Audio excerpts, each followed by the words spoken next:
Hey everybody, Anti-Breeder1M here, and welcome back to my YouTube channel. I haven't posted here for a while, and one of the reasons for that is, well, to make the story short, I've been discouraged.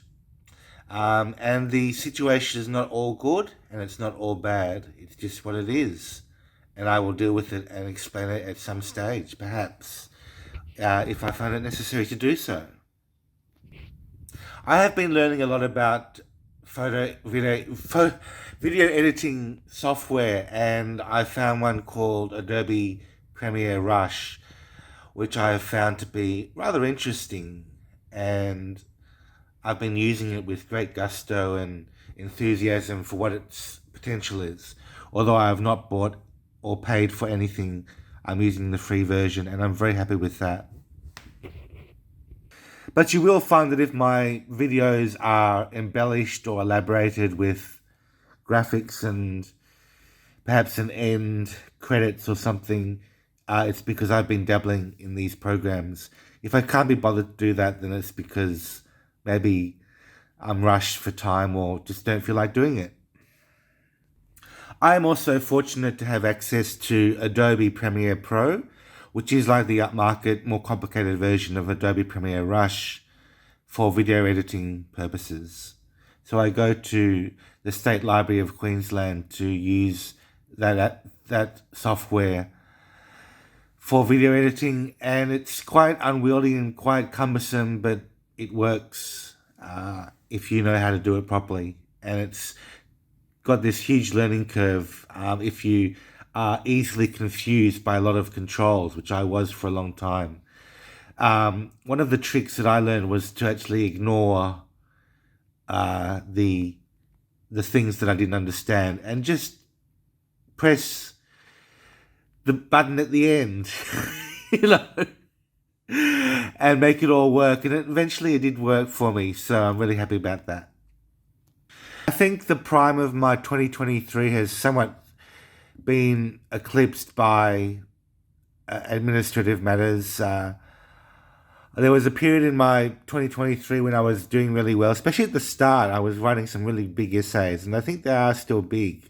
If I return to them, I'm going to have to look back at those writings with some respect for myself.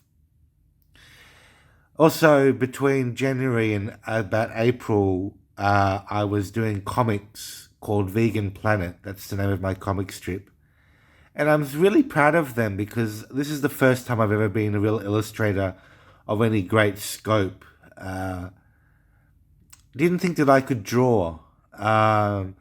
Always been unconfident about that and lacked my self-esteem. And now I feel that I can draw anything and make it look pretty good, especially when I'm copying from a picture or something.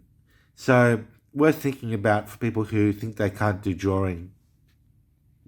So in the recent past, I've seen some pretty impressive art from various people, including someone called Amy Bungard is her name. Amy is spelled Aimee. Bungard is spelled Bungard.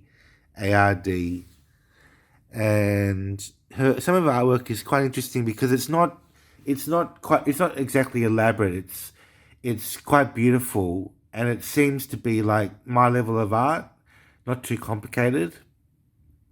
But you can see how much effort she's put in, and it inspires me to think that I could do the same thing as her, which is why it's so valuable to me, because it's like a step up. Someone encouraging me to do something like their own art. And then there's this piece by someone whose website is Baylen's Piece, which is spelled BAYLENSPEACE.com. It's a piece, there's a particular piece where it's this woman lying on the ground. You see a lot of pornography with, women lying on the ground and so on. But from her legs are sprouting all these flowers. And it's quite beautiful. And I was thinking, this is why art is so valuable. Visual art I'm talking about. Why it's valuable. Because you can do something like that which is so surreal and brings you to a new and better place Why wouldn't you want to do that? I think the art is valuable, and it's the sort of thing that might even consider putting on my wall in my apartment because it's so nice. And to be honest with you, I'm very, very fussy about what art I put in my apartment.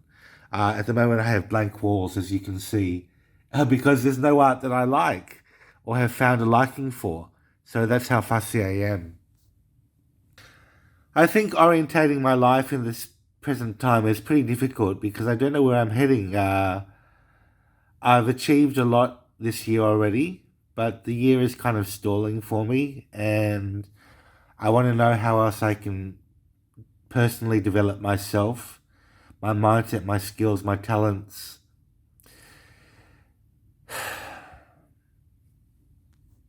Being popular on TikTok or YouTube is some sort of vague notion, which is not really in my ambitions because I feel it's too obscure, and I put a lot of effort into it in the past and to this point. But I don't believe it's commensurate to the reward I'm getting. I'm still never going to be paid on YouTube for a long, long time. And for those who don't know, it's even harder to get paid on TikTok. And another thing is that I'm not particularly enthused about getting paid partnerships or trying to get people to buy my product or anything. I'm just a simple guy who is not that keen to chase money unless it comes to me through other means. But I'm that sort of personable guy who will always write back to you if you write sensibly to me by email, who will always try and be kind to other people and in an ad hominem kindness sort of way. If you don't know what that means, look at my previous, or ask me, because I might have taken down my video on ad hominem kindness. I might do a video on that soon. But basically, I believe that people should be kind to others who are also kind back to them. So it's kind of like this mutual relationship. Sort of snazzy, sort of overcomplicated at the same time, but something that I believe in. And for those of you who think that, I don't understand why I don't have that many subscribers, it's completely honestly obvious to me that I'm not the sort of person who attracts that much popularity, and I'm completely okay with that. I'm just my authentic self, and that's fine. In other news, I'm communicating by email with my mum for the first time in almost 2.5 years. We stopped communicating in November 2020, and since then, times have passed and things have changed, and eventually we got back to communicating with each other, and apparently my mum's sort of forgiven and forgotten about why she excommunicated me in the first place. It's a long story, and basically it involved my communication with a prisoner in the United States and her disapproval of that. But since then, she's forgotten about that, and we are communicating by email again. So that's pretty good news as well. Now, I must say that updates in my life are some of the least popular of my YouTube videos. So I'll probably name this something that's a bit more clickbaity and call it something like visual art or something. We'll see how we go. Okay, folks. See you next time. Bye for now.